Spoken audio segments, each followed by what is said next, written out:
wanted to talk about was الذهبي. I must admit, I really had a hard time choosing which scholars to speak about because I wanted scholars that we can relate to, and especially during the times that we're living in where it's really hard to travel and it's really hard to get access to a lot of those different ulum. And somebody also that, I wanted to choose somebody that is not necessarily Arabi and also took the path to learn. I hesitated from choosing between الذهبي and between al-A'zami, but I thought let me stick to الذهبي because in the other classes I was told that you guys are going to be learning an intensive program about hadith. So I decided to choose one of the main legends of hadith, and in the coming days we're going to be talking about Nawawi and we're going to be talking about Ibn Hajar al-Asqalani. So today, inshallah, we're going to be talking about al-Dhahabi. الذهبي أبو عبد الله شمس الدين محمد ibn Ahmad ibn Uthman ibn Qaymaz الذهبي. A number of things to say about his name. Abu Abdullah is a kunya, it's a nickname. Shamsuddin. Now, Shamsuddin is not actually his name, but they used to name nicknames like Shamsuddin, Izzuddin, Salahuddin. Those weren't actually their real names. If your name is Muhammad, then your laqab or your kunya is going to be Shamsuddin. If your name is Yusuf, then you're going to be Jamaluddin or you're going to be Salahuddin. If your name is Mas'ud, your name is going to be Izzuddin. So if your name is Muhammad, you're going to be Shamsuddin. So Shamsuddin Muhammad ibn Ahmad ibn Uthman ibn Qaymaz al-Dhahabi. Well, as you can see, Ibn Qaymaz al-Dhahabi, he wasn't actually Arabi. He was actually Turkomani. And the Turkoman are actually a different race. They're a totally different race than the Arabi race. Turkomani, their language and their race is a mixture of Turkish and also Kurdish. So you've got a mixture of different races, and the Turkomani until today, there's a lot of Turkmens living in Iraq, living in Syria, living in Turkey as well. Now, in order to study al-Dhahabi, yes, we're going to talk about, just a general profile. We're going to talk about the path he sought ilm and some of the hardships he went through and the books and the heritage he left behind. But stay tuned, because the books and the heritage, that's the funnest part we're going to talk about and what we learned from his history. So let's talk about al-Dhahabi. When we speak about al-Dhahabi, it's very important to realize and to see which era and which time frame he lived in. So it was 673 to 748 Hijrah.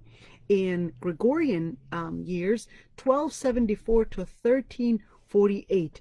A number of things to mention is that during that era, it was pretty much during the Mamlukid era, during the time of al-Mamalik. A number of things to talk about when we're talking about during the Mamalik era. During the Mamalik, there were a lot of turbulences, very similar to today. There were the crusades that were looking and trying to seize the moment to occupy the Muslim world. There was also the Mughal.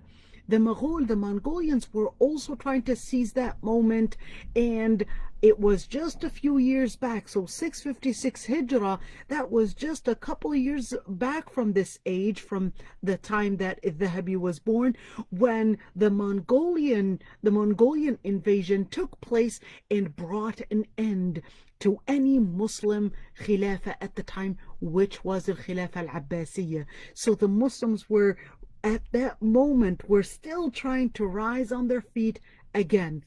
During those moments, there was a lot of losing confidence in the Muslim world. There was a lot of, so very similar to the times that we live in today, still trying to raise their civilization again. Lots of confusion. You've got a lot of Muslims that are right now trying to imitate the Crusades, trying to imitate the Mughal, etc. All those times, all those confusions were very similar to the times today. So why do we learn their stories? Well, we learn their story because history repeats itself. Just as today we're going through all those turbulences, it was not something that never happened before in history, but it actually happened before. And the same challenges happened before in history, but we learn those lessons. We learn how they did it in order for us to know how to do it and how to stand and make a difference and raise the Muslim community again. So we take them as our role models, to imitate them, to bring a change, and for us to find those role models in a time where we barely see role models around us. Most of the times we're looking for role models, but it isn't long till we get disappointed and discover that they're as human as can be, as us. They've got their mistakes. But when we look at these role models, we learn something in how to change the future by learning the wisdoms of their past, in order for us to bring that confidence in the Muslim heritage, and for us to learn more about it. So we're going to take Al-Dhahabi to learn from him. Name and origin. Shams ad-Din Muhammad ibn Ahmad ibn Qaymaz. He was born on October 5th, 1274. 3rd Rabi' al-Akhir, 673 Hijrah. During that moment, when we speak about during the Mamluk era, you could see that it was pretty much around the area of Bilad al-Sham. All this red area was considered part of the Mamlukid era, Mamlukid time at least. The Mamlukid time, the Mamluks, it was founded in 1250 and it ended in 1517, the Mamlukid era. But the what's his name? Al-Dhahabi. From his name, the word Al-Dhahabi comes from dhahab. Al-dhahab is basically gold. Al-Dhahabi is referring to gold, but there are different opinions on why his name was Al-Dhahabi. Is his name Al-Dhahabi because his father was a goldsmith, or was his name Al-Dhahabi because he himself used this very intricate way, this very detailed, very sensitive way of looking into the different profiles of many of those that have passed in Islamic history? So there are different opinions on why he's called Al-Dhahabi, but he himself called himself Al-Dhahabi or Ibn al-Dhahabi in many of the books that he himself had actually written. He lived in Damascus. Damascus, of course, is in Syria, and living in Damascus actually allowed him to get access to a lot of the scholars there. And of course, he was actually Shafi'i madhab. But the fields that he specialized in were quite different, because in the beginning, he actually started out memorizing Quran. At a very young age, his father was really hoping that he would become a scholar one day. He started learning the Quran, memorized the Quran, but then when he wanted to get the ijazah, his father would not let him travel to go to other major scholars to get the ijazah, because he was his father's only son. He did have one milk brother, but it was only one time that his dad would allow him to travel, and for 4 months only. But here's what happened. He goes to Egypt, but then his father tells him, well, you're not allowed to go for further or longer than 4 months. He stays there for 4 months, but bad news. The sheikh that was teaching him the Quran was so deaf that he could barely hear. In fact, Al-Dhahabi himself says, when I was reading the Quran, I was using the highest pitch of my voice, speaking in my loudest ability in his ear, just to get him to correct me, but it was really hard for him to hear. And he didn't really read much from this sheikh, but he did not want to go against his dad's will and his dad's wishes. So he basically left to Damascus once again, and continued at least learning from the shuyukh there. He starts out as a muhaddith, but later, when he went further at his around 18 years of age, that's when he actually starts learning qira'at and increases and puts in the qira'at. But then during that time, he actually went to Hajj. And that was the start of a change from the sciences of Quran, now getting introduced to the sciences of Hadith, from the scholars that were in Medina, that were in Mecca, that were in Al-Hijaz in general. He starts learning from them the sciences of Hadith, and then he starts getting engaged in the sciences of Hadith. But a very important thing had happened, which is him getting to know a very important scholar, and that scholar was Al-Mizzi. Al-Mizzi was a very important scholar in Hadith. But Al-Mizzi was actually way older than Al-Dhahabi. Al-Mizzi was actually a scholar that was documenting, this is really important to mention, he was actually documenting At-Tarajim. He had a book that he had summarized. The book is actually, the book that he was summarizing is called Al-Kamal في تراجم الرجال. Now Al-Kamal في تراجم الرجال, let me write it down. Al-Kamal في تراجم الرجال for عبد الغني المقدسي. So the book is called Al-Kamal في تراجم الرجال. And that was for عبد الغني المقدسي, and it was in almost عبد الغني المقدسي, and that was almost in 18 different volumes, 17 different volumes. But he felt that, well, there's something missing in those profiles, and he wanted to add something. Al-Mizzi himself did two things, and that was the main scholar that was teaching Al-Dhahabi. What he did was he summarized this book in a book called Tahdhib al-Kamal, and in Tahdhib al-Kamal, since we're studying part of Hadith, what they do is basically they study and get out those different profiles for different scholars, all the scholars that were in the chain of narrations for all the major books, at least the 6 major books: Sahih al-Bukhari, Sahih Muslim, Sunan al-Tirmidhi, or Al-Jami' al-Tirmidhi to be more accurate, Sunan al-Nasa'i, and also Sunan ibn Majah.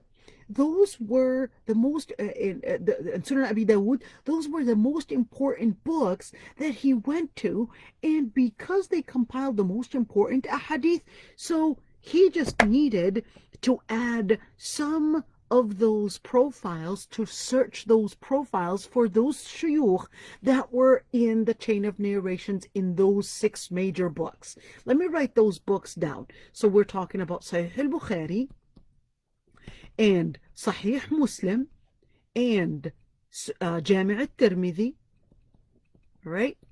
And Abu Dawud, Sunan Abu Dawud, or Sunan Abi Dawud, and also Ibn Majah and An-Nasa'i. All right? Those were considered the most important books of Hadith. Now, because he wanted to get those profiles listed, what he would do is look and search those profiles and put them in one whole book. So these profiles would act as one, the tarajim would act as one, the history behind every single narration, behind every single hadith. You can't have a hadith without those chain of narrations. Well, this made Al-Dhahabi fall in love with learning and studying history. But it wasn't only history. So then he comes across a very important scholar when he was a young boy. That important scholar was Al-Birzali. Al-Birzali was from Morocco. Well, Al-Birzali, he actually did a very important thing, and he started telling Al-Birzali, when he saw him as a young boy, he told him one very important thing. He said, you know what? Your handwriting looks exactly like the scholars of Hadith's handwriting. Well, that word affected Al-Dhahabi, and from there it made him feel that inspiration to be a scholar of Hadith. Al-Birzali becomes that scholar to transfer him from a scholar that was engaging in al-qira'at into going into Hadith. So now you have one scholar that is giving him the hadith and the tarajim, and the tarajim meaning the profiles, and the scholars' bibliographies, etc., into going into the side of hadith, and fusing the science of history and the science of hadith. But then he also comes across a very important scholar of al-usul. Al-usul is different than any other science, by the way.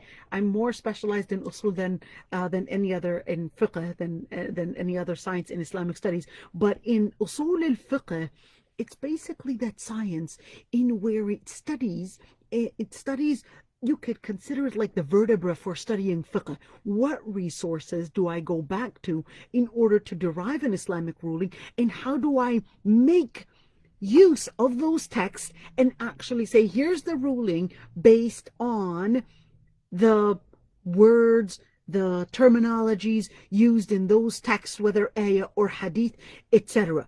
So he started learning usul al-fiqh, history, and tarajim, which is bibliography, and hadith from those main scholars. But guess what? He wasn't just learning from them. He actually became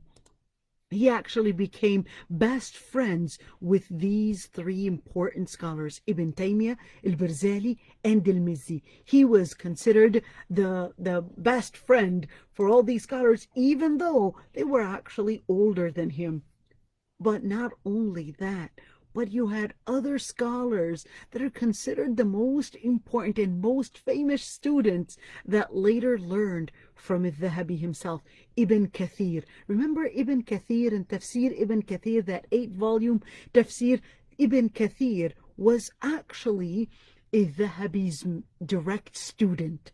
So when you think of Ibn Kathir, think of al-Dhahabi, because al-Dhahabi was his main student. And think of Tajuddin Subki. That Tajuddin Subki was also one of those main scholars. But then what we learn from those times, okay, here we go. What we learn from those times is how little by little his ability is now getting introduced by his friends, and he was befriending also important scholars. Now Ibn al-Dhahabi, or al-Dhahabi himself, you could see that his own father was actually a man that was really keen on teaching him Islam. But it wasn't just that. He himself had actually had a family that was deeply engaged in ilm. His own paternal aunt, Amtu, was actually a main scholar. Her name was Sitt al-Ahl bint Uthman.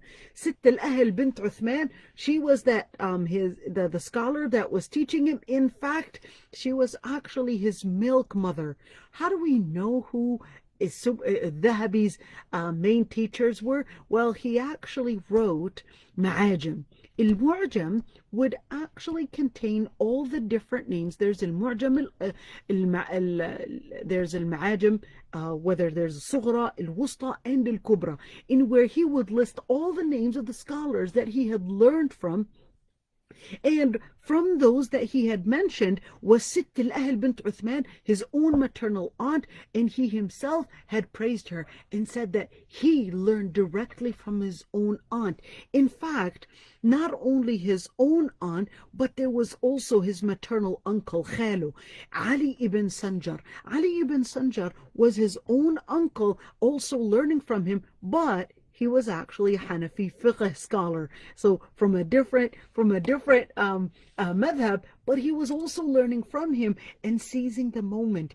whoever was around him, and making use of every scholar that he was surrounded with in order to seize that ilm that he was surrounded with. Now you could see that Al-Dhahabi was actually living in Turkey. So although he is considered Shami, or Shami meaning from Syria, but he was actually from Diyar Bakr and from Miyar Faqin. Miyar Faqin, you could say, actually was able to locate it on the map in Turkey. And Turkey and Syria were actually very much within the same area. There were no borders that we see today. So he was living in Bilad al-Sham, and also was considered Syria, or considered Syria. Now, in his early childhood, we said that he had learned and memorized the Quran, continued to learn al-Qira'at, but he also learned from Ibn Hajar al-Asqalani, Jamal al-Din ibn Abi, well, actually, Ibn Hajar al-Asqalani was actually his student. And you could see that in later his own sheikh would give him, Muhammad Abdul Aziz al-Dumyati would actually give him the teaching position when he had fallen ill, because he had seen that Al-Dhahabi was a great scholar. Now, when his father prevented him from traveling, he allowed him, like we said, to travel for 4 months. And during that moment, he was really hoping to see a female scholar. And the female scholar that he went to had actually died. In one of them, he did learn from 88 different female scholars, but one of them, he was really hoping to see her, but she died while he was in Palestine. And he did mention that he had wished that he had met her, but he wasn't able to get there, and she died way before that. Now you could see that to prevent your own son from seeking ilm was definitely a challenge. And I'll tell you, I know how it feels, because I was prevented from a lot of scholarships to get or make use of them, because my father would not let me go. So I know exactly how it feels. But it gives us support when you know that Al-Dhahabi, and not only Al-Dhahabi, but there were other scholars that their mothers or their fathers had prevented them from getting ilm, but they will still get the barakah. They will still seize that moment to get the ilm, whatever is near, whatever they're able to get, but will still have respect for their parents. And later Allah subhanahu wa ta'ala will give them the barakah in their time. So here Imam al-Dhahabi actually says, فازددت تلهفا وتحسرا على لقيه ولم يكن الوالد يمكنني من السفر. That he was really hoping to see the Shaykh al-Makin al-Asmar, Abu Muhammad al-Lakhmi al-Iskandarani, meaning that he's from Alexandria, from Egypt. So he said, I was really hoping to meet him. وَلَمْ يَكُنْ الْوَالِدْ يُمَكِّنُنِي مِنَ السَّفَرِ. My own father would not allow me to actually travel in order to get that ilm from that scholar. And it was not only that scholar, but he said about another scholar, Abu al-Faraj, Abdul Rahman ibn Abdul Latif ibn Muhammad ibn Warida al-Baghdadi al-Hanbali. He said about him, وَكُنْتُ أَتَحَسَّرُ عَلَى الرِّحْلَةِ إِلَيْهِ. I was really keen in going to see him and actually learn from him. وَمَا أَتَجَسَّرُ خَوْفًا مِنَ الْوَالِدِ. He said, and I would not dare, because I was afraid from my own father. فَإِنَّهُ كَانَ يَمْنَعُنِي. Because he used to prevent me from going and traveling to seek ilm. Now, when we see that challenge, he didn't necessarily end there and say, well, I'm not getting the chance to travel. So he didn't really have much of an ability to travel, but later he traveled, but still it wasn't as easy as other scholars had, because other scholars like al-Bukhari, his own mother was the one that actually left him in Mecca. So he starts seeking ilm in Damascus because his father won't let him. and later went to Baalbek. Baalbek is in Lebanon, and later went to Halab, Hama, Tarablus, Al-Karak, Nablus, Al-Ramla, Al-Quds. Now, you could say Halab, Hama, Tarablus, those are pretty much with, surrounding areas, so not really far. Halab and Hama are actually in Syria. Tarablus is in Lebanon, very nice area. I went there. Al-Karak is in Jordan. Nablus is in Palestine. Ramla and Al-Quds are all in Palestine. So we're pretty much within Bilad al-Sham. Really didn't go far because his own father wouldn't let him go farther than that. And later, after his father's death, that's when he moved to Egypt and learned from Ibn Daqiq al-Eid. Ibn Daqiq al-Eid, although a lot more scholarly than Ibn al-Dhahabi, but still, al-Dhahabi was later going to be the major and the most important scholar in keeping and reviving those profiles in order for later generations and for us to keep ilm al-hadith, the science of hadith, to keep the science of hadith aware, and also be able to review and revise those hadith and those chain of narrations.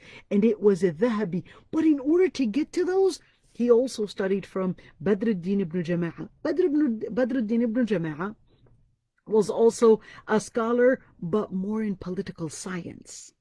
More in political science, Islamic political science. He wrote a number of books, and he was actually a judge. He was a judge, so he was more of a politician, wrote a number of books on politics. And from there, Dhahabi makes use of writing about history and the science or the political issues that happened throughout history. And we're going to get to why did he go that area?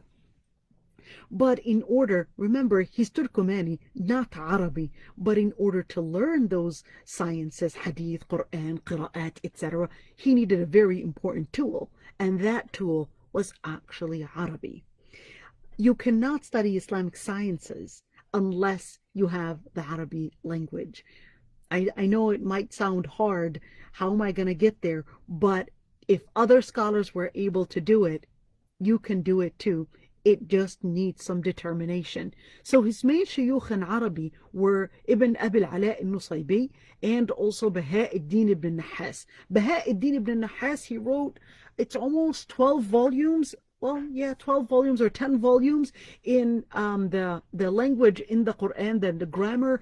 Every single word in the Quran, he would actually comment on its part of speech. So his tafsir was totally different than any other tafsir because it was going more into al-i'rab. It was more going into, I would say, scrutinizing each and every single word and its grammatical foundation and how the part of speech is affected if we are to change some harakat or some of those words and how it affects the meaning. So studying Lugha Arabiya was the first step after studying and memorizing the Quran. But then when he was shifting into learning hadith, he now was making use of all the Lugha Arabiya that he had learned from. But it wasn't just that. In order to get to getting the ilm, and this is something just on a side. During the university years, just a little bit about when I was studying at the Kulliyat al-Sharia, there were many teachers that were easy and other teachers that were really hard. You can take fiqh al-ibadat from a very hard professor and barely get an A, or even if you get an A, it would actually be with a lot of effort to get there. And there were other teachers that will give you an A and you didn't even need to put a lot of effort in it. But here's the thing. At the end, the students that studied from the hard scholars were the ones to actually get to the top. And the students that just wanted a grade, they got the grade, but they didn't really get the ilm. But al-Dhahabi was very selective. And the scholars he chose were actually the hardest scholars. And what we mean by hardest, this is not talking about phonetic, but this is talking about the most qualified. Al-Mizzi, Al-Birzali, and of course, he learned from over 1,300 shuyukh. 1,300 shuyukh, in where he named each and every single one of them in his Al-Ma'ajim. It took some time, but he still was considered the most important qualified. They were considered the most important qualified scholars in those areas, and not only the male shuyukh, but also learned from the female shuyukh, from 88 different shaykhat that he acquired ilm from. And we mentioned the scholar that he never met, Muhammad, Sayyida bint Musa bint Uthman al-Maraniya al-Misriya, who died in 695 Hijriya. And he said, وَقَدْ رَحَلْتُ إِلَى لُقْيَاهَا فَمَاتَتْ وَأَنَا بِفِلِسطِينَ فِي رَجَبْ سنة 95 و600.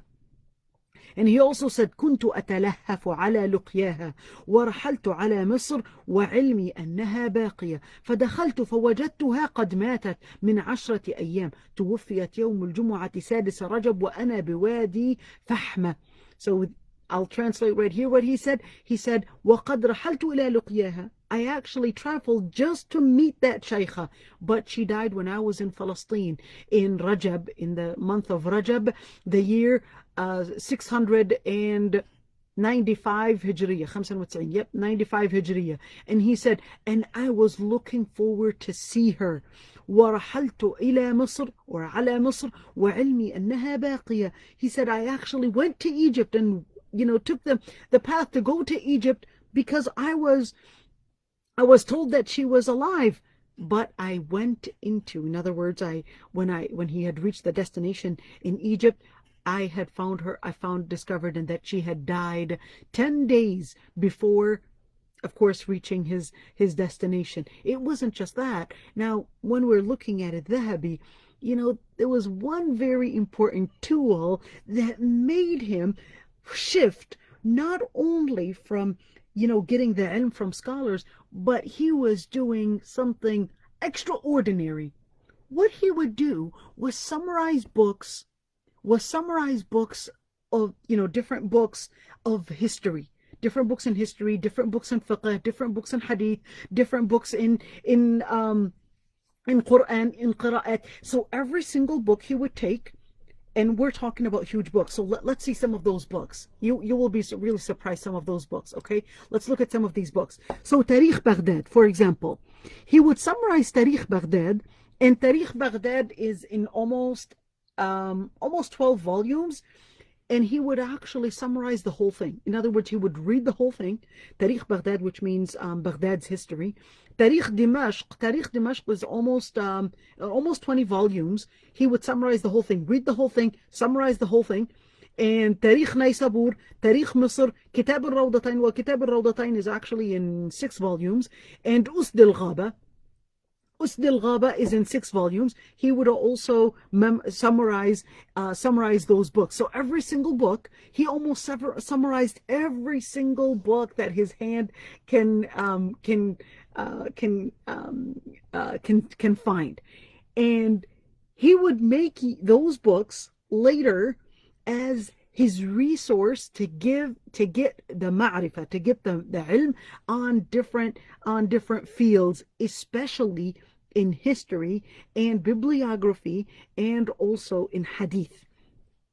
There was one scholar, his name is Sheikh al-Mustafa, a Syrian scholar, who actually said that Dhahabi had summarized 367 books. And when we say 367 books, we're talking about some of those books that are like Tariq Baghdad, which is almost in 10 volumes, or even Tariq Dimashq for Ibn Asakir, which is almost 15 volumes. And he would actually summarize those books, all of them, and that would be considered one book.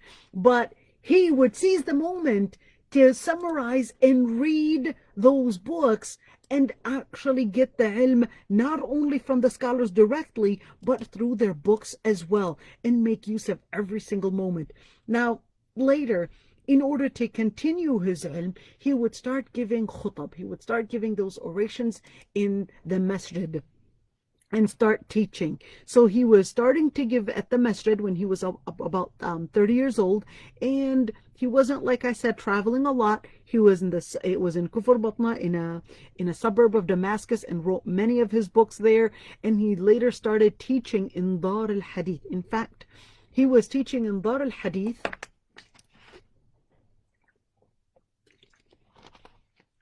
He was teaching in Dar al-Hadith and other areas, not only in Dar al-Hadith, but Dar al-Hadith, and there were a number of other places. And when we speak about Dar al-Hadith, at the time it was considered like a university.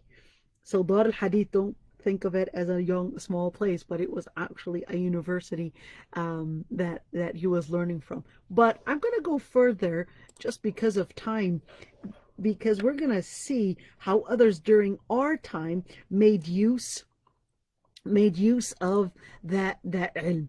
Now, one thing I would like to say is that in every single path to seek ilm, you have to surround yourself with the scholars, but even though that is good, but you also have to consider memorizing Quran, and if you're able, to go for qira'at as well. Now we could see from the path in seeking ilm, summarizing the books and going through the books and taking the time to note. In nasikh and writing down lets you have a connection, direct connection between the ilm itself, and also as you scribe, it relates you, it connects you, you get intertwined with that ilm. And that's why he actually became one of those rare scholars to make summarizing and also nasikh and inscribing those books as a way for making ilm. It wasn't just him, by the way. There's also one very important scholar, Abu Ishaq al-Huwaini, during our modern times. He actually started out just by scribing those books, just nasikh. He didn't have enough money to buy those books, so he would borrow those books and actually write them, because he didn't have money to buy the books. So he would just, write them on a different paper, and that way he can have a copy of it. Didn't have even enough money to print the books, so he would just write them himself. And that got him into the level of becoming later a muhaddith. Now, teaching was also part of talab al-ilm, although many will think teaching as the end of talab al-ilm, but teaching is actually another step for talab al-ilm, because in order to teach you have to prepare, and in order to prepare you have to do talab al-ilm, and you have to take that moment to answer the questions and be prepared to answer different questions. But it's not enough for talab al-ilm to give to get the ilm and even teach, but you have to have al-ikhlas. You have to have al-ikhlas, and we're going to go in detail about al-ikhlas when we speak about An-Nawawi and the determination that despite the obstacles, you have to be determined that you want to move forward despite the obstacles, even if you did not have the chance to travel as others, but to be determined that even if I'm in one place, that I will seize the moment, seize the opportunities in order to get the ilm, and later that implementation that you actually put on ground. Well, let's see some of the scholars in what they had said about about al-Dhahabi. Here's one of those scholars. His name is Salah al-Safadi.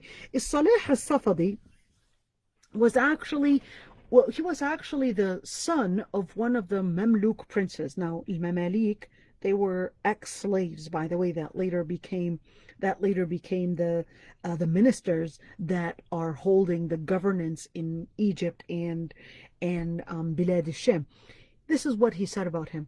He said, لم أجد عنده جمود المحدثين ولا كودنة النقل بل هو فقيه النظر له دربة بأقوال الناس ومذاهب الأئمة من السلف وأرباب المقالات. We're going to translate that in just a bit. وأعجبني منه ما يعانيه في تصانيفه من أنه لا يتعدى حديثا يورده حتى يبين ما فيه من ضعف متن أو ظلام إسناد أو طعنا في رواته، ولم أرى غيره يراعي هذه الفائدة فيما يورده. This is what he said. He said, لم أجد عنده جمود المحدثين. He said, I didn't see that stubborn, not stubbornness, but al-jumud is more like when you're fixated on a certain matter that many muhaddithin had. ولا كودنة النقلة. And when he was quoting, he wasn't quoting in a boring way, in where he doesn't go deeper into understanding what is that quote. بل هو فقيه النظر. But in fact, he had such deep insight to go beyond the text. له دربة بأقوال الناس. له دربة بأقوال الناس, meaning that he was very knowledgeable about analyzing people's words. ومذاهب الأئمة من السلف, and even the different schools from the different past scholars, and even the scholars and all the different arbab al-maqalat, meaning the politicians and those that were in different leadership, or the different leaders. And he was able to scrutinize their words, to go and look deeper. And he said, and I loved in what he had written, in all the different books that he had authored, that he would not go beyond any hadith before he would mention if there is any type of weakness in those words, whether it was in the chain of narration, whether there was a murky part, there was something that is not clear in the chain of narration, or even some of those narrators, and in other words, that they were not qualified or not authentic enough to narrate a certain hadith. And he would say that I have not found anybody that was not keen, or sorry, that was keen on what al-Dhahabi was keen on. Now, Salah al-Safadi actually wrote a book just about his Shaykh, al-Dhahabi, and later he would be the most one to consider what al-Dhahabi actually wrote. Here's another Tajuddin al-Subki. Tajuddin al-Subki was a Shafi'i scholar, and this is what he said. He said, أما أستاذنا أبو عبد الله. As for our Shaykh Abu Abdullah, Abu Abdullah is of course his al-Dhahabi's nickname. فبصر لا نظير له وكنز هو الملجأ إذا نزلت المعضلة إمام الوجود حفظا وذهب العصر معنى ولفظا وشيخ الجرح والتعديل ورجل الرجال في كل سبيل كأنما جمعت الأمة في صعيد واحد فنظرها ثم أخذ يخبر عنها إخبار من حضرها. And this is really important what he was saying here. He said فبصر لا نظير له, sorry, meaning that he had such insight, he had such deep and very strong vision, not vision, literally vision, but metaphorically vision, that no one was like him. He was very rare. كنز هو الملجأ إذا نزلت المعضلة. And he would be the treasure whenever there was a hardship, whenever there's a certain conflict, a certain confusion. He would be the one that people would turn to as a treasure. To Imam al-Wujud hifdhan. Imam al-Wujud, he was the leader of all those that existed in his memory. He was the leader, he was the best. وَذَهَبُ الْعَصْرِ مَعْنًا وَلَفْظًا. ذَهَبُ الْعَصْرِ, because his name was al-Dhahabi, so he was like the gold during his era, literally, and even by his name. His name was also gold. وَشَيْخُ الْجَرْحِ وَالتَّعْدِيلِ. And he was the Shaykh. Al-Jarh wa-Ta'dil is basically the science in where you're studying the chain of narrations. And وَرَجُلِ الرِّجَالِ فِي كُلِّ سَبِيلٍ. And with every single path, he was going to be the most manly, meaning the strongest in every single direction, as if the whole nation was joined in one man. فنظرها ثم أخذ يخبر عنها إخبار من حضرها. And he was mentioning the stories and the past history as if he was present during that time. Why? Because he was reading so much that he was capable of getting those abilities to speak about that 5 minute. Okay, I don't even know when that was written, but okay, to move on. I'm going to move on, inshallah. I don't know when it said 5 minute, but I actually wanted to mention, I'm going to go farther. let me see, the most important books that he had left behind were actually Tariq Al-Islam, and you could see it's in 15 different volumes. The first book on the top. Can we have a 5 minute? Okay, we'll have a 5 minute break. Do I come back? Does that mean I come back, or what do I do? So Yara, if you can unmute yourself, inshallah.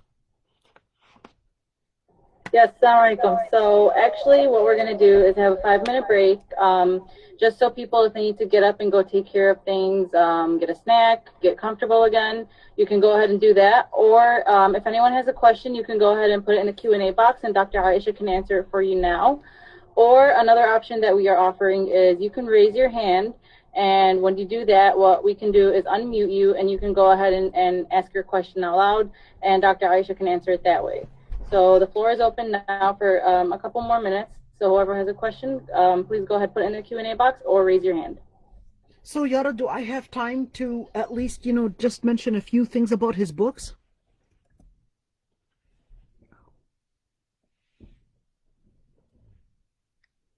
No?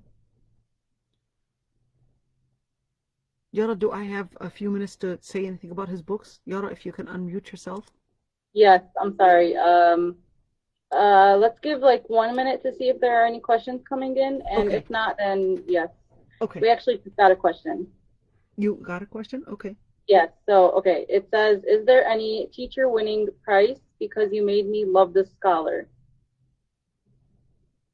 Teacher winning prize? I'm not sure what they meant. So if you could, VIKSD, rewrite your question for us so that we can answer it for you.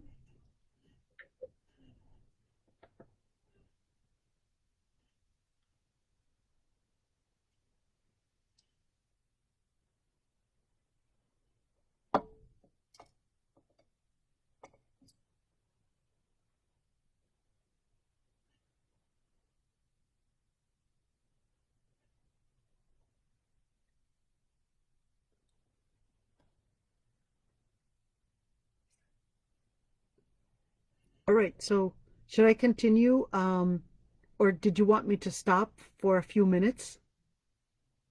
So Yara, if you can unmute yourself because I'm pretty confused. Yes, so we have 1 minute left. So let's just give that 1 minute to everybody in case they're like taking their break, and then we'll continue at 7:04. Okay, so come back at, okay, because it's 6:03 my time and I'm confused. Oh, I'm sorry. Yeah, so 6:04 your time. Okay, so does that mean I can continue what I was doing? Yes, of course. Your session will just continue until 8 p.m. inshallah. All right, inshallah. And just some clarification on that question that was asked. So it looks like that was not a question and it was a compliment to the instructor. So thank you, Ihsan, for clarifying for us. So you tell me when to continue, Yara. Okay. So we're getting we're gonna be starting again at 7 in 2 minutes. Yes, inshallah. Okay. Or actually, it's 1 minute now. Okay.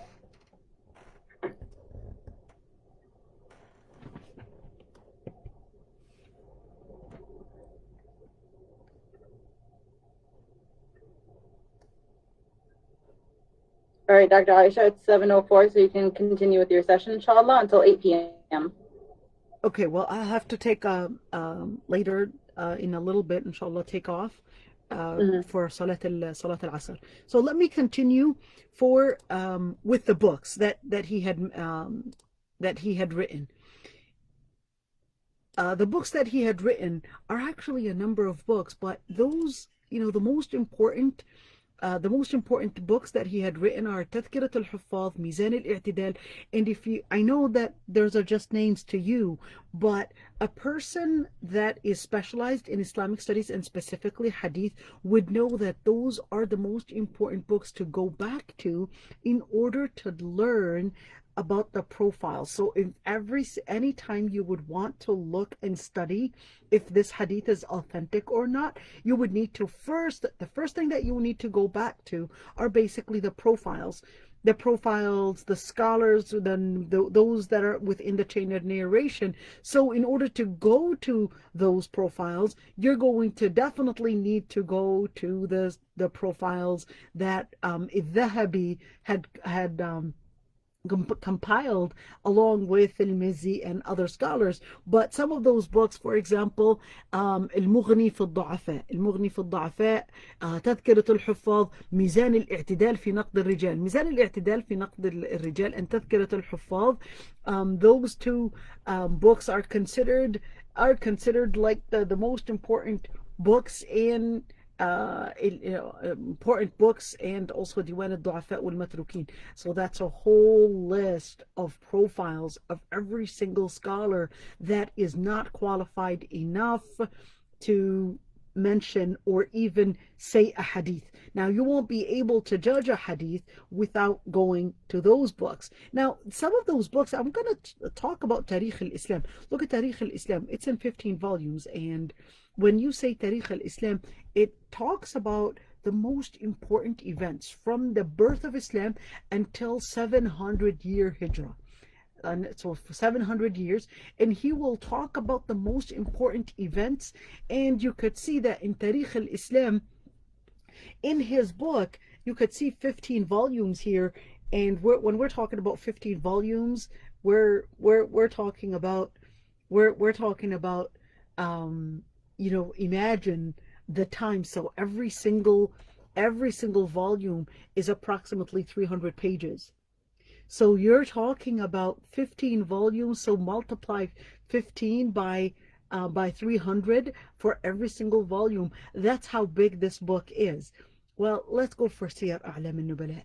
This is a book that was one of my favorite books during my college years. Siyar A'lam al-Nubala, as you could see right here, it's 17 volumes, and in some copies it's actually almost 25 volumes. And in Siyar A'lam al-Nubala, this is considered the book that you will die for. What it is, he basically compiles it. Means Siyar A'lam al-Nubala means the history or the stories of the noblesmen. And what he'll do is that he will get the most important names. He will split them into tabaqat, into different eras, different times, and every single group, like group of Sahaba, and he will talk about the Sahaba. And let's go for the second group, which is the Tabi'in, and he will talk about the Tabi'in, and he will mention the most important scholars, what they did, stories about them, important events that happened with these people, who their shuyukh are, and what other scholars had said about them, and what they were important with. And he will mention those issues that you will love to say as stories for your children, or even for the dars or for the durus, or even durus for yourself.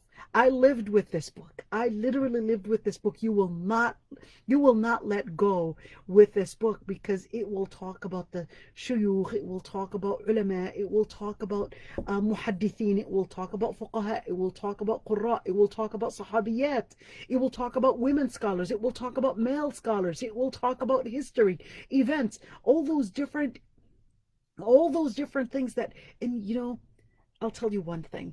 When I was during my school years, I was really looking forward, and I thought when I was going to Kulliyat al-Sharia, I actually thought that I was going to find the saints, the scholars, that they were going to be saints. And I was really hoping to find my Sharia professors, the scholars like the Sahaba. I was like, for sure. I mean, they have PhDs in Islamic studies. For sure, they're going to apply what they had learned about Islam. But to my disappointment, they were not as saints as I had imagined them to be. But then this Siyar A'lam al-Nubala and the book Sifat al-Safwa was my place for me to find those role models that I always had wished to find. And that's when my professor told me, well, you be the role model that you wish to find. And to see those role models, you need to go back to Siyar A'lam al-Nubala. When you read about those role models, it almost becomes like a story, almost an unimaginable story. You would not believe that these are real, but they were actually the people that were connected to Islam, the people that were connected to Allah subhanahu wa ta'ala, to the point that to many during our times we would not imagine somebody living for the sake of Allah subhanahu wa ta'ala as these people. And that's why when we go back to the book Tariq Al-Islam, and you go back to Siyar A'lam al-Nubala, which are these two books, you would live with those that you don't find during your time today. Those are people that lived just for the sake of Allah subhanahu wa ta'ala. And that's why he called them Siyar A'lam al-Nubala. The stories of those nobles men, the stories of those noble figures that you will not find around you. And those, you won't be able to imitate anybody that you don't know. Meaning, in order to know who to imitate, you need to at least know who they are. And that's where you will find them in those books of Salihin, rare people that he mentions in Siyar A'lam al-Nubala. In his Tariq Al-Islam, he summarizes the books from many books actually over, and I looked roughly, just while I was looking at the book, and while I was looking at the references that he had gone to, this Tariq Al-Islam is pretty much a summary for over 400 volumes. More than 400 volumes. He summarized it in 15 volumes and had taken the most important events and mentioned it in Tariq Al-Islam. And this is what he says about the book. أما بعد فهذا كتاب نافع إن شاء الله. Look at what he says. ونعوذ بالله من علم لا ينفع ومن دعاء لا يسمع جمعته وتعبت عليه واستخرجته من عدة تصانيف يعرف به الإنسان مهم ما مضى من التاريخ، من أول تاريخ الإسلام إلى عصرنا هذا، من وفيات الكبار من الخلفاء والقراء والزهاد والفقهاء والمحدثين والعلماء والسلاطين والوزراء والنحاة والشعراء، ومعرفة طبقاتهم وأوقاتهم وشيوخهم وبعض أخبارهم بأخصر عبارة وألخص لفظ، وما تفهم من الفتوحات المشهورة والملاحم المذكورة والعجائب المسطورة من غير تطويل ولا استيعاب، ولكن أذكر المشهورين ومن يشبههم وأترك المجهولين ومن يشبههم، وأشير إلى الوقائع الكبار، إذ لو استوعبت التراجم والوقائع لبلغ الكتاب 100 مجلدة بل أكثر، لأن فيه 100 نفس يمكنني أن أذكر أحوال لهم في 50 مجلدة. I'll summarize what he had said. He said this book is actually a very beneficial book, inshallah. And we seek refuge in Allah subhanahu wa ta'ala from a knowledge that is not beneficial and from any dua that is not heard. I had compiled this book and I really got tired in making it واستخرجته من عدة صنيف, meaning that I summarized it and derived it from a number of different books. And that way, every person is capable of knowing the most important events that happened throughout history, from the beginning of Islamic history until the time of our times, from whether it was the death of important figures, from the khulafa, from the most important reciters, from the zuhad, meaning the scholars, the scholars of zuhud, from the scholars of fiqh, from the scholars of hadith, from the different scholars, from the salatin, meaning the political leaders, from the ministers, from the scholars of nahu, from the scholars of Arabic grammar, from the poets, and to know those different their eras and the most important times that they had lived in, and their scholars, and the most important stories. And I summarized it in the easiest summary, وألخص لفظ, and to make it in the, like it's without using a lot of words. وما تم من الفتوحات المشهورة, and I would mention the most important Islamic successes, meaning the most important futuhat, meaning victories, and most important battles that were mentioned, and some of those rare stories that happened throughout Islamic history, without going into lots of details and without even mentioning everything. And ولكن أذكر المشهورين ومن يشبههم, and I'll mention the most famous and or similar to the famous personnels, and I would leave those that were not, those were trivial people. وأشير إلى الوقائع الكبار, and I would mention the most important events. And if I were to mention every single story and every single event, this book would have reached 100 volumes, if not even more, and I would not be able to finish it. لأن فيه 100 نفس يمكنني أذكر أحوالهم في 50 مجلدة, because there are almost 50 figures that I would, each and every single figure I could even probably go to mention in over 40 or 50 volumes. Now this was the same also in Siyar A'lam al-Nubala. But here's one thing: when we learn about these books, we cannot but speak about two important modern figures, Shu'aib al-Arnaout and Bashar Awadmarov. Bashar Awadmarov and Shu'aib al-Arnaout, and there's also a number of others, but those are the most important two figures.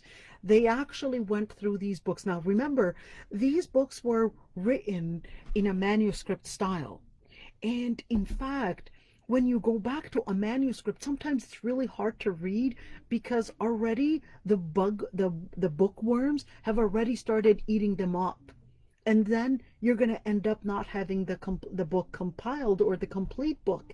So you need to go back to a lot of these manuscripts and compile these manuscripts and compare the manuscripts, and in order to verify what was mentioned here and whether there was something missing or not. It may sound easy, but this is here's a page of what it looks like. So this is just one page from the book Siyar A'lam al-Nubala. This is just one page. All right, so let's see this page and what it means to do what is called علم التحقيق, or تحقيق المخطوطات. تحقيق المخطوطات, which is manuscript verification. What they're going to do, as you could see, they would get, this is just one page, and they would go through every single wording. They would get a number of manuscripts, and by the way, there are over 25 million manuscripts that are in different Islamic sciences that are right now kept preserved in Germany, in the Leiden Museum, Germany, France, UK, in different parts of the world, Holland as well. And unfortunately, Muslims are not really keeping those and even making use of them, because of the different expeditions, and also because the Muslims themselves are unaware of their heritage. It's not that, the museum in Germany is going to prevent you from getting access to these books, but are the Muslims really aware of those books?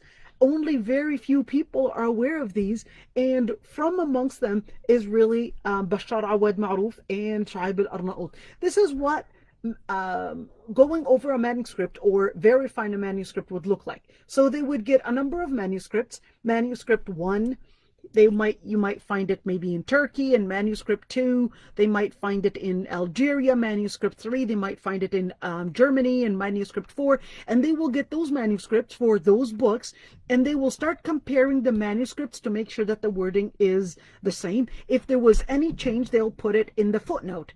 But not only that, so they will look into the manuscript and actually see the script itself, and 2, they will also look at the resources. So they will look at the resources. So let's say right here, he said Abu Ubaid ibn al-Jarrah, Mim Qa. All right, Abu Ubaid ibn al-Jarrah. They will say where and where you would find more information about Abu Ubaid ibn al-Jarrah. But here's the thing, is that they will go for different books and tell you exactly what page and what volume talks about Abu Ubaid ibn al-Jarrah as an example based on this page. All right, so look at here, أسد الغابة مجلد 3 صفحة 128 130, volume 3 pages 128 to 130, and they'll go in each and every single corner and actually give you the exact page number just to look up this person. Well, not only that, but they will also go to the different areas and actually talk about the ahadith. I've actually made right here, I've made just one page. Right here, just one page, and I scrolled it, and I want you guys to see it. So this is just a scroll. Right here, this is just a scroll. Every single page, look at those footnotes.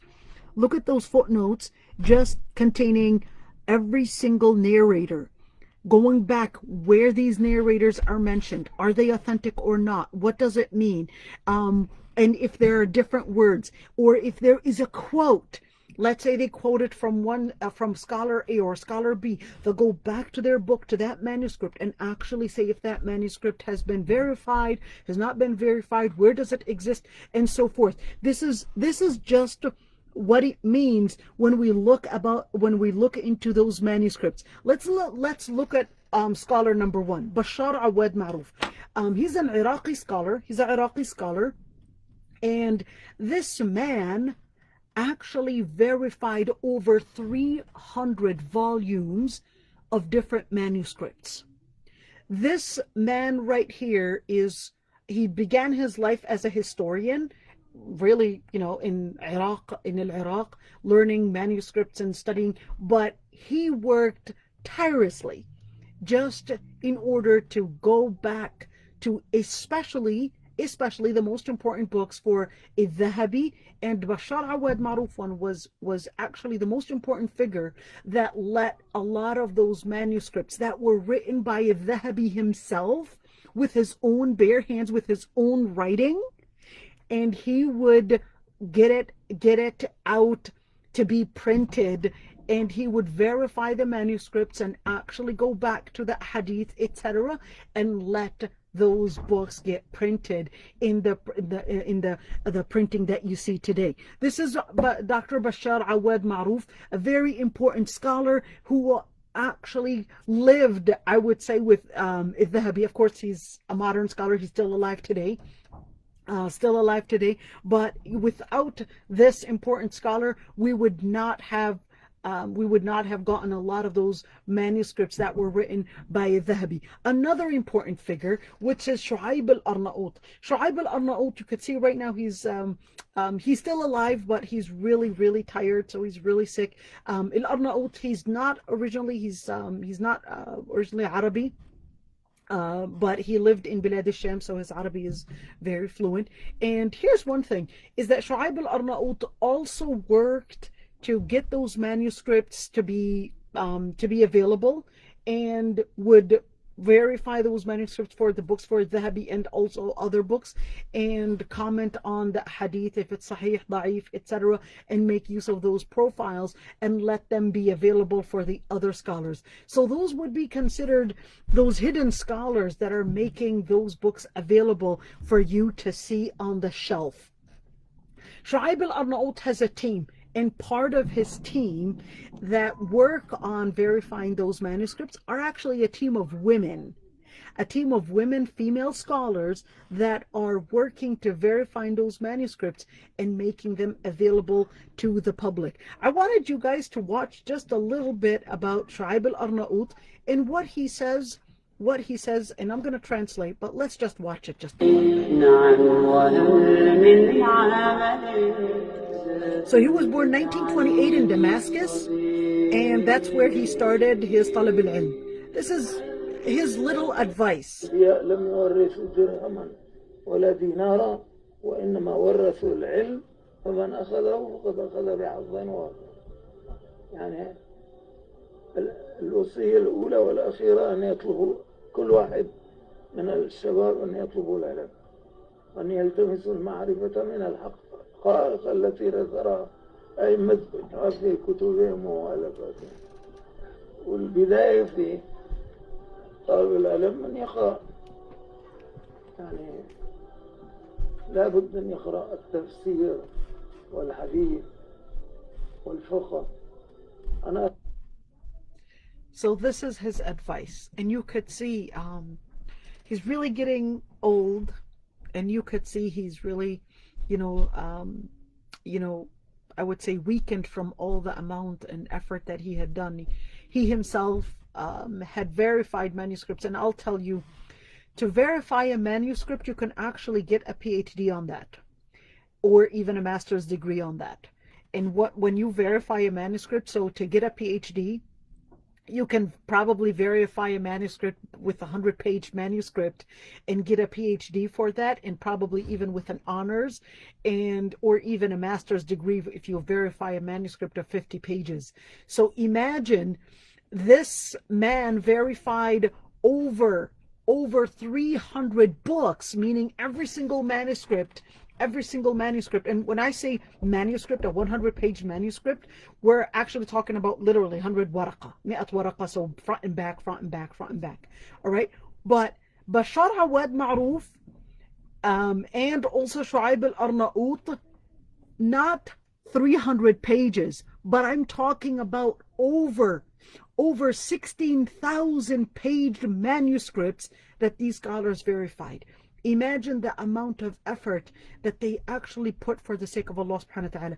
And these people are not people of history, but these are people that are living during our time today. To use every moment, to seize every moment in order to get those books from being put on the shelves in different corners in museums, and let them come back into light, for them to be available to you and I, for us to learn about our Islamic heritage. Those are the hidden soldiers. Unfortunately, we're wasting a lot of time because we don't even have these tools. To get these tools, I was asked a few days ago, why is it that we have a lot of Muslims that are lost about the Islamic future, and their confidence is going down? The confidence has gone down. It's not because we don't have it's not that we don't have the material. It's that a lot of us are not aware of that material. Al-Dhahabi and those scholars, they left behind a great heritage, but very few are making the moment and taking and using their life and using all their potentials to make these books available. You could see this scholar just giving an advice, and you could clearly see that he's near his death, and saying, I advise, and he said the word shabab. Shabab are the youth. He said, go and learn hadith, go and learn Quran, go and learn tafsir. Meaning what? It's not that our heritage doesn't exist. It's that we're busy. We're busy looking at other things. We're busy. We're getting ourselves busy with trivial matters instead of going and finding those treasures and getting them to the light, and finding that ilm that we're missing out on. Let's hear his words again. Let me translate it. He said the prophets did not leave behind wealth, dirham or dinar, but they actually left behind the knowledge, and the scholars are the ones that will inherit the ilm that they had left behind. And whoever takes this ilm that the prophets had left behind and the scholars had left behind, then you have gotten the best of the treasures. الوصية الأولى والأخيرة أن يطلبوا كل واحد من الشباب أن يطلبوا العلم. He said, and let especially the youth, my will is that they would all seek ilm, and the ilm that they would seek is basically the treasure that they will hold. المعرفة من الحقائق التي ذكرها أئمة في كتبهم ومؤلفاتهم. والبداية في طالب العلم من يقرأ، يعني لابد أن يقرأ التفسير والحديث والفقه. And he said, in order for them to start their journey on talab al-ilm, they have to learn and study the books of tafsir, the books of hadith, and study fiqh. You won't be aware of that heritage unless you actually take the tools to study those sciences and give in from your time to study those sciences. Like I said, I wanted to mention some of the scholars that lived during our time. Dr. Bashar Awadmarov and also Shu'aib al-Arnaout are some of those, but they're not the only ones. But there are small groups. It is very sad to mention. I used to go to, during my master's years, I used to study at the Hebrew University. The Hebrew University near the Knesset in Palestine. And I wasn't enrolled in the Hebrew University, but in order to get access to those books, I needed to go to the Hebrew University because the Hebrew University had more books in Islamic studies and also Islamic history and Islamic studies and everything that relates to it than the Kulliyat al-Sharia that I used to be enrolled in, than the Kulliyat al-Sharia that I used to go to in Al-Quds University. And it is very sad to say that there was one corner that was just specialized in Tariq Al-Islami. There's Islamic history, there was Al-Lugha Al-Arabiya, there was Al-Nahu, there was also the Al-Hadith, Al-Fiqh, Islamic sciences. And that corner was, in a separate corner in Givat Ram, near the Knesset. And you would find almost 50, and I'm not exaggerating here, almost 50 from the Orthodox Jews and from the Orientalist, Jewish Israeli Orientalists studying from the Islamic books and reviewing these Islamic books. In comparison, and this is not me exaggerating, when I would go to Kulliyat al-Sharia, so when you go to Givat Ram, you go to the Hebrew University, you would find all these Israelis that are studying in the Orientalist Islamic studies area. More than 50 people are studying there. But when you go to Kulliyat al-Sharia, there was only 2 or 3 people that were studying in Kulliyat al-Sharia and just in the library. Where is everybody? You start wondering, where's everybody? Where's everybody? Where are the Muslims? Are they not aware? Are the Orientalists and the West aware, more aware, or a lot more aware of the heritage in Islamic sciences than the Muslims themselves? This is Allahul Musta'an. It is very sad to actually mention some of those sides that the Muslim Ummah is unaware of their own heritage. Al-Dhahabi went blind because he had later developed cataract, and he died in the city of Saleh on Monday, and it was actually right before midnight. In 3 Dhul Qa'dah, 748 Hijriya or 1348 Gregorian calendar. He was buried in Bab al-Saghir Maqabir, also in a city near Damascus. And what we learn from his history, subhanAllah, like I said, the scholars did not leave behind wealth, just like Shu'aib al-Arnaout was saying, but they left behind guidance. They left behind that inspiration. And they left behind the legacy that the potentials that they had put in order to let those books of hadith, let those chain of narrations, let that ilm that was passed on from the Prophet ﷺ be available to us. They worked tirelessly, and those books are available, but at many times we actually are not aware of it. Seeking ilm requires tools. One, start with memorizing Quran.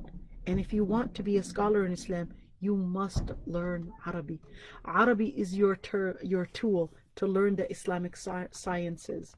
Even if you do not have access to the scholars, summarize and take notes while seeking ilm. Summarizing ilm and summarizing those books is actually one way of keeping that ilm intact and also connecting yourself with what you're studying. Because if you're just skimming through it with your eyes, it's going to be forgotten. But when you scribe it, when you write it, it will stick into your mind, because your hand is living with the words, because your words are living with the script itself. Scribing the ilm is one very important part that must be there for any talib al-ilm. Summarizing books, like I said, is part of seeking ilm. And even if you cannot travel to seek ilm, find the tools that are within reach. And right now, we've got all that access online to get to a lot of those scholars, a lot of their lectures, and make sure that you take note. And even for the sisters, even if you're not able to sit at a desk because of your children to actually get that ilm scribed, at least make use. Right now you've got a Bluetooth headphone that you can listen to great lectures while you're working, while you're washing dishes, while you're cleaning around your house, and you can listen to those lectures, in great lectures in every single science. And rather than using your time to speak about other matters, or making that time being spent on other things while you're washing the dishes, you could be listening to a great lecture while you're cooking, while you're ironing, whatever you're doing. You can be a great scholar. Same thing with the brothers. You can make use while you're driving, while you're working, whenever you have the time. Put a lecture to listen to, and that will at least supplement what you're not able to get in person, even if you cannot travel. The other part, accompany, and always accompany your friend, accompany the friends that will support you in seeking knowledge.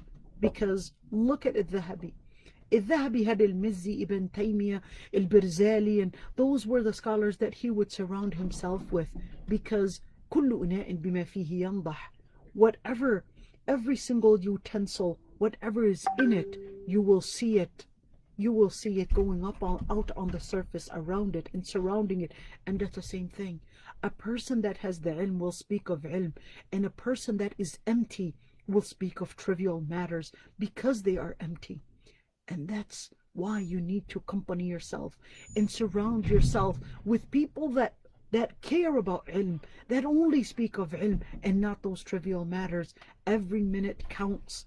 And in the end, is that teaching is part of acquiring ilm, because it helps you gather the ilm, and it helps you learn how to develop it in ways where it will be simplified, and also it will give you the ability to build on it. Important adab in learning, in seeking ilm. Be humble. No matter what degree you have, no matter how many PhDs, you want to remember, وَفَوْقَ كُلِّ ذِي عِلْمٍ عَلِيمٍ. Above every single scholar, there's Allah subhanahu wa ta'ala. There's another person that's going to be even more scholarly than them. There are great scholars even during our times that may not be on the screens. You may not see them on the screens, but they're the hidden soldiers that are preserving our heritage and making it available.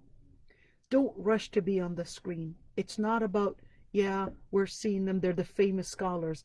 Those famous scholars are usually the famous scholars, are usually those, I would call them the TV scholars, meaning the scholars that are more for awam, are more for laymen, are more for those that are giving sandwiches for the laymen, because most people cannot endure to swallow bigger and more condensed ilm. So when you want to seek ilm, you want to seek those scholars that are not necessarily those media scholars. Surround yourself with the salihin to learn from their piety. It takes time, but in order to surround yourself with the salihin, you gotta give up on those that are not from the salihin, because they will waste your life, they will waste your time, and they will definitely waste you. Because يا Adam, إنما أنت أيام كلما ذهب يومك ذهب بعضك. Son of Adam, you're just a number of days. Every single day that passes, a part of you has passed. Jazakumullah khairan, everybody, for listening. And may Allah subhanahu wa ta'ala preserve you all. And if I'd be happy to answer any of the questions that somebody might have. Yes, Jazakallah khair, Dr. Aysha. Allah So we got a couple of questions in. I'm going to start with one that was left in the chat box. And just a quick reminder, if you want to ask Dr. Aysha or any of our speakers in the future a question, please leave it in the Q&A box, because that's where we pay attention for them the most. But anyways, we have Sister Dikha, I believe is her name. She said, do we start with memorizing Quran or learning Arabic first? So it depends on what you have access to. If you learn Quran, if you have access to scholars that are helping you memorize the Quran first, because memorizing the Quran, it needs a lot of self-control to put you intact, and it's easier for you to memorize the Quran when you have that determination and when you have that time to memorize the Quran. If you're able to learn the Arabi, if you have access to that now, we'll seize the moment and do that. But if both are available at all times, definitely memorize the Quran, and then you'll get the Arabi, inshallah. Okay, next question. Sister Maria Khan asked, are these books translated to English? Are we able to get the English translations of these books? And I believe she's referring to the ones you mentioned earlier. So I believe Siyar A'lam al-Nubala might be translated, at least some excerpts for it, but not all the books are translated, no. The other part is that I'd like to mention is that although the translation is important and we need to translate these books, but it will not actually do the job. It won't actually do the same exact effect and power that it would have in Arabic. That's the same thing when you're translating the Quran or you're translating the Hadith. You will just be able to translate the surface of the meanings and not necessarily the depth and the deeper part within the words. So learning Arabic is extremely important, but if you can't get the whole thing, doesn't mean you leave everything. So if you're able to find some of those books, there are some talabat ilm that are working hard to translate a lot of these books. It is worthy of mentioning that a lot of the translation may not be as accurate as it should be, because a lot of the translators are not specialized in Arabic literature or even English literature, and a lot of the translators are either specialized in engineering, medicine, or different fields. So they end up translating maybe the literal word of it and not the technical part of it. And I've seen a lot of those translations, whether in translating Sahih al-Bukhari, Sunan Abi Dawood, etc. The translation, because some of them are not specialized, the translation is nothing but embarrassing at many times, because it's totally wrong. And you will find a lot of those translations are totally done wrong, because the translator himself may not have the ilm, علم الحديث or لغة عربية, or at least deep علم اللغة العربية and علم الحديث, to be a scholar to actually translate it accurately. All right, Jazakallah khair. The next question says, would you consider the book of History of Islam and the biography of the noble figures as good resources for learning accurate history and biography, and are they translated to English? So I don't know if the noble, the Sir A'lam Nubala, I don't know if that one's translated, like I said, but I think there were some experts that were translated. As for the first one, no, it is not translated as far as I know. It hasn't been translated. Are they accurate? Well, for every single ilm, especially when we're talking about history, there's always going to be certain revision that needs to be done in where you need to go to more than one resource when you want to verify a certain matter. They're important references, there's no doubt about that, but not everything in it is Qur'anun munzal, right? Not everything in it is necessarily Qur'an. Not everything in it is 100% accurate. There can be some areas, because when we're talking about documenting history, the scholars in documenting history did not consider the same methods that they used for documenting hadith or Quran. So not everything in history was documented in the same way that hadith was documented.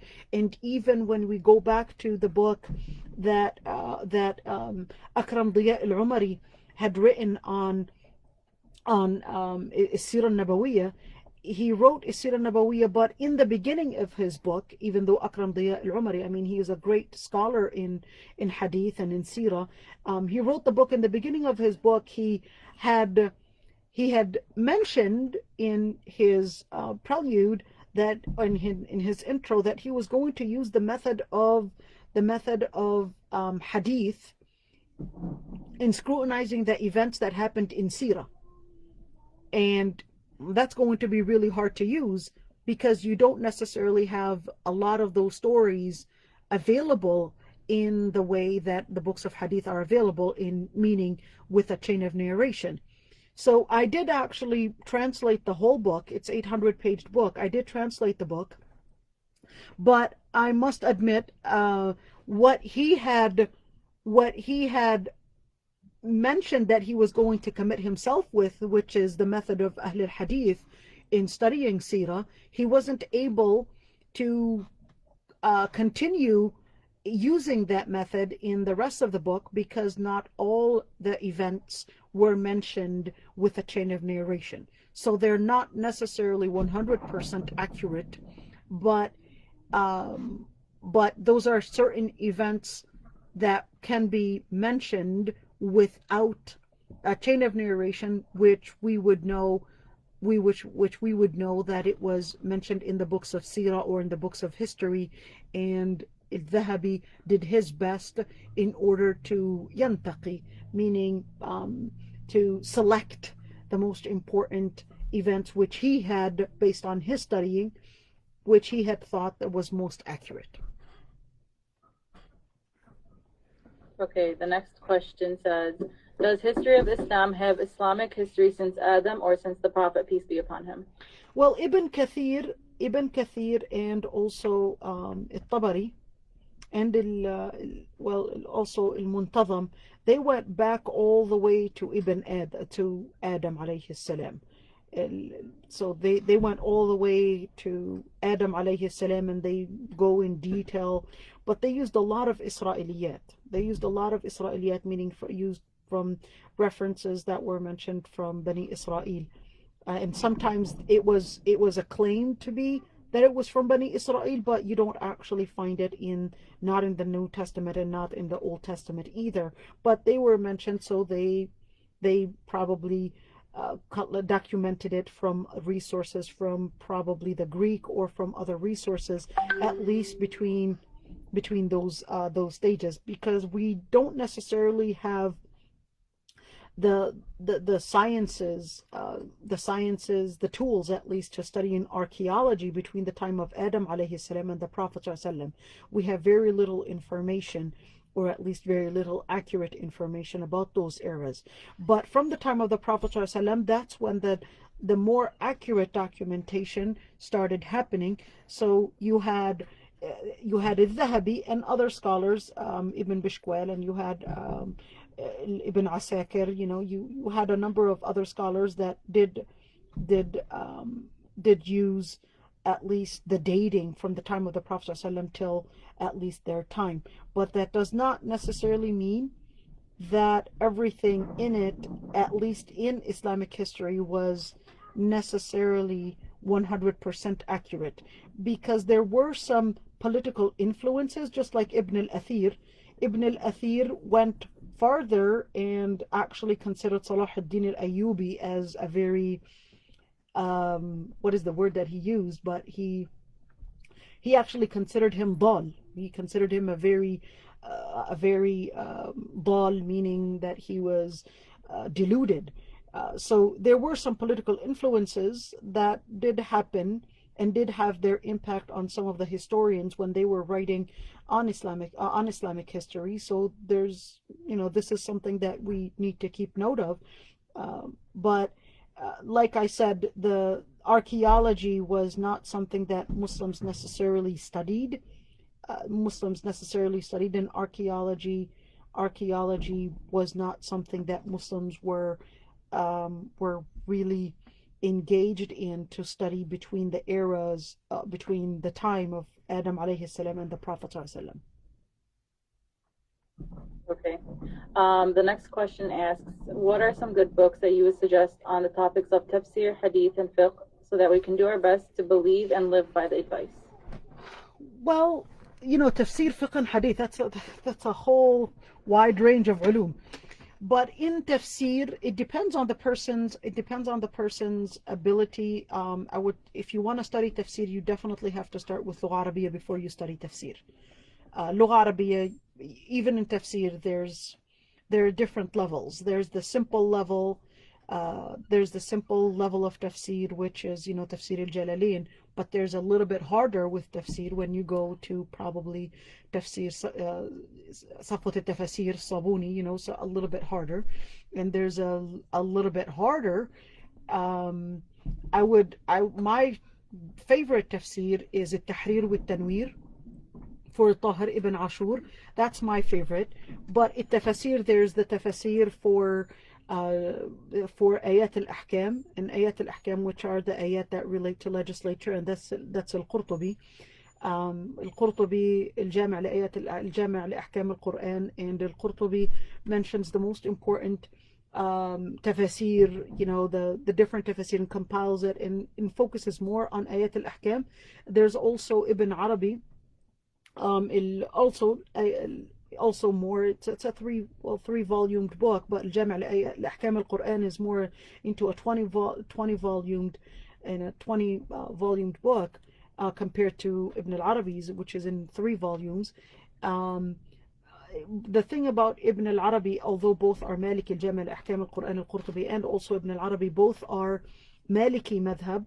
And the most important thing about them is they're not fanatic about the madhab as much as they're more concerned about the evidence. Unlike Al-Jassas, who was Hanafi madhab but was a very fanatic Hanafi.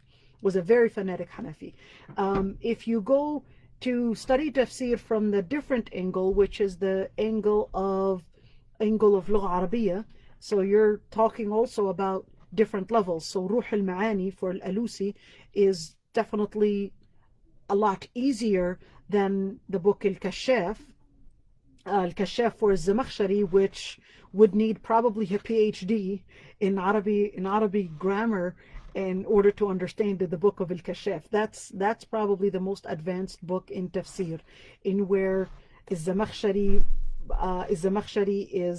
is extremely extremely deep, was extremely deep in the way that he would talk about the ayat in Lugha Arabiya and in Nahu. So it's really hard to really hard to understand. If we go, so when we talk about tafsir, it's really important to first study Lugha Arabiya. The simple tafsir, maybe the Ammiya tafsir, the very beginning level, probably Sha'rawi, and you can have all those that are actually available on YouTube. Sha'rawi uses a lot of Tahir ibn Ashur's lafatat, I would call them, just different sides of ulum from Tahir ibn Ashur, which is the book Al-Tahrir wa-Tanwir. As for al-fiqh, it depends on your ability to study fiqh. I would first start with Shafi'i madhab. If you're in the beginning of learning fiqh, I would start with Shafi'i madhab, because the Shafi'i madhab combined between the two schools, which is the school of Ahl al-Ra'i and the school of Ahl al-Hadith. So I would start with the Shafi'i madhab and then probably grow from there. Shafi'i madhab, they usually teach Shafi'i madhab Matan Abi Shuja', they would usually teach it there, start it from there, and then grow little by little until you go into learning more, of the type in where it's Fiqh al-Muqaran, in where you're going into al-Majmu' al-Nawawi, etc. As for al-Hadith, well, Usul al-Fiqh, I would recommend Sharh al-Waraqat lil-Juwayni. Usul al-Fiqh, Sharh al-Waraqat lil-Juwayni. It's a very small book in Usul al-Fiqh, but there was detailed sharh for it that was done by Dr. Hussam ad-Din Afana. It's available in PDF, and that's simple in Usul al-Fiqh. In the science of Hadith, there is this the book Mustalah al-Hadith there. Abdul Khatib, is it Al-Khatib al-Baghdadi? I believe that's, he did a very good small book. Well, it's not small, it's almost in 200 pages, and he did a very good sharh on it. If we're looking at the modern books, there are a number of modern books that divided the sciences of fiqh, hadith, etc. So Abdul Karim Zaidan, he has a number of books that you can actually go back to that summarize the different sciences of hadith, the different sciences of ulum al-sharia. So you've got المدخل لدراسة تاريخ التشريع الإسلامي for Abdul Karim Zaidan. You've got also the different المفصل في أحكام المرأة والبيت المسلم, even though it's almost in 11 volumes, but المفصل في أحكام المرأة والبيت المسلم, although he did a horrible job in Takhrij al-Ahadith, Abdul Karim Zaidan, he's a great scholar, but he did a horrible job in Takhrij al-Ahadith. But when it comes to fiqh, the most important thing, although it's called al-Mufassal fi Ahkam al-Mar'a wal-Bayt al-Muslim, but he did an outstanding job in discussing every single issue that relates to not only women, but a random, or the layman, the Muslim, in every single corner of their life. So whether we're talking about ibadat, whether we're talking about mu'amalat, and he discusses each and every single matter and discusses all the different madhahib. It's an 11-volume book, and it's available in PDF, so you can actually go and study that. I know that, sorry for giving you a very detailed answer, but I'm assuming that the person wanted a detailed answer on different sciences of Islamic studies. All right, the next question says, there's a third book called Tazkirat al-Huffaz. Sorry, I didn't hear you mention it. Can you tell us about it, or retell us about it if you did? So Tazkirat al-Huffaz for Dhahabi. Tazkirat al-Huffaz for Dhahabi, he basically mentions the most important figures throughout Islamic history that had passed on the ilm to the different generations, whether it's from the Sahaba, Tabaqa al-Ula Sahaba, Tabaqa al-Thaniya Tabi'in, etc. So he would go into different generations, and every generation he'll mention the most important figures throughout history that had passed on the ilm al-hadith. All right, the next question says, there seems to be a lot of teachers available for children and teenagers trying to memorize the Quran, but for young professionals and college-aged individuals, especially women, it can be harder to find a sheikha to memorize with. Is it okay for women to memorize with a sheikh? And do you recommend a specific school or program to enroll in now for a young woman trying to memorize the Quran? Well, there are shaykhat. There are shaykhat. They're great shaykhat actually. There's Shaykha Rahma. Shaykha Rahma. You can actually see her on Facebook, and I believe I talked to her some while back, and she charges just $12 a month, and just $12 a month. I mean, I know it's not that much really, and she has the ijaza in al-ashar qira'at. It's not just a Shaykha Rahma, but there's actually a number of shaykhat. But I must admit there's a lot of misogyny that women have. They always think that women are not as qualified as men, which is sometimes it is true, but I think it's really important that the sisters themselves um, find a shaykha, and they are available, and try to work hard at least with getting those available shaykhat that are around, and work on getting the ilm through them first. And then once you grow and you feel that you need a higher sanad, then you can probably memorize from a male shuyukh. But like I said, if you can't get to the highest qualified, at least what's available out there. So memorize, and start with memorizing at least with shaykhat that are available. And like I mentioned, there are a number of them that you can actually memorize with online and have access with these shaykhat online. There's, I believe, Multaqa al-Wahyain. I know that they have a number of shaykhat. Multaqa al-Wahyain, I think that's what it's called. And if you need other shaykhas, you can contact me. I can give you access to some shaykhat that you can continue with, and hopefully, inshallah, you will be getting, ashar qira'at as well. All right, Jazakallah khair.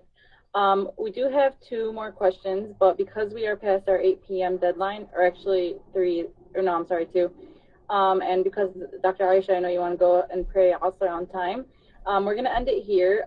Just a quick reminder I wanted to give everyone before you all leave. So tomorrow's session, we will be beginning with Sheikh Yasser Burjas on his topic of Stations of the Seekers. And after that, we will continue with Sheikh Omar Hadrouj and his topic on the fiqh of dua. Again, thank you all so much for joining us.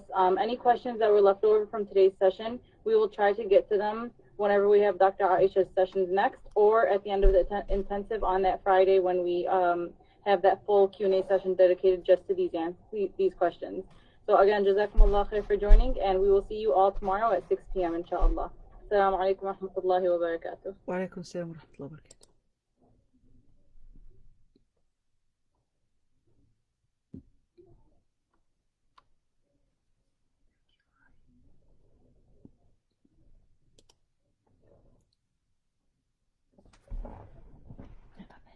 Oh, I know we're holding our breath.